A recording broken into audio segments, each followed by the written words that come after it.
If you Google the place where polo originated, you'll get Persia as the answer.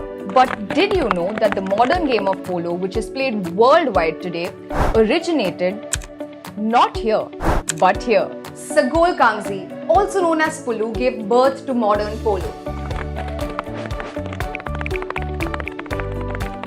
As per most of the sources, around the 1850s, a few Britishers in present-day Assam saw people play a game. The game looked like hockey, but on horseback. Manipuri men wearing turbans, dhotis and shingans were wielding mallets and were doing so while being on ponies. The game being played was Sagol Kangxi.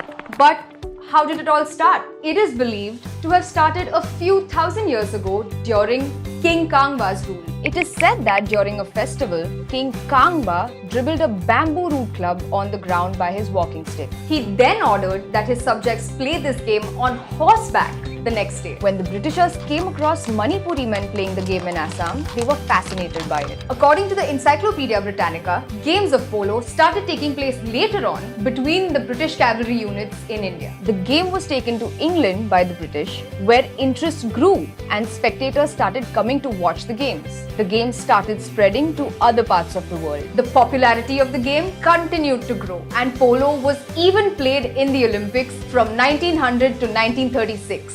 In India, the game isn't very popular amongst the masses and hasn't really traveled beyond the elite. This is because it requires large areas of land to play. Plus, the cost of buying, training and maintaining horses can be quite high for a player. But what about the Indian state where it all began? The capital of Manipur, Imphal, is home to Mapal Kangxebo, the oldest existing polo ground in the world. It has a sign saying, Manipur gave the world the game of polo. There is another sign at the ground which isn't a happy one. It says, Save Manipuri Pony, the original polo pony. The Manipuri pony, the one that primarily features in Manipuri polo, is deeply rooted in the culture and society of the state. But it's on the brink of extinction. Sadly, there are only a few hundreds of them remaining. The urbanization and development of the area has led to the dwindling of grazing areas for the pony, which has forced them to hit the streets. A lot of them have been found eating garbage on the roads.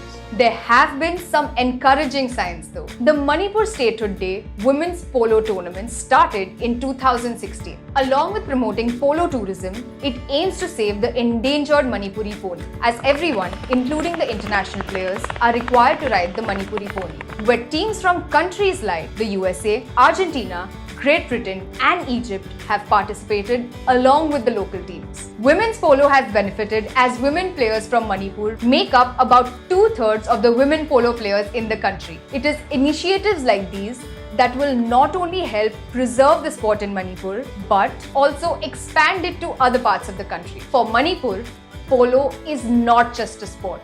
It's a huge part of the culture, heritage and identity of the state. A Manipuri game played amongst the natives, enthralled foreigners, gained prominence and travelled far and across the world. And it is relevant even today in the sporting landscape. It is indeed a matter of pride for Manipuris and all of India that the state and its people played such a significant role in the birth of the modern game of polo.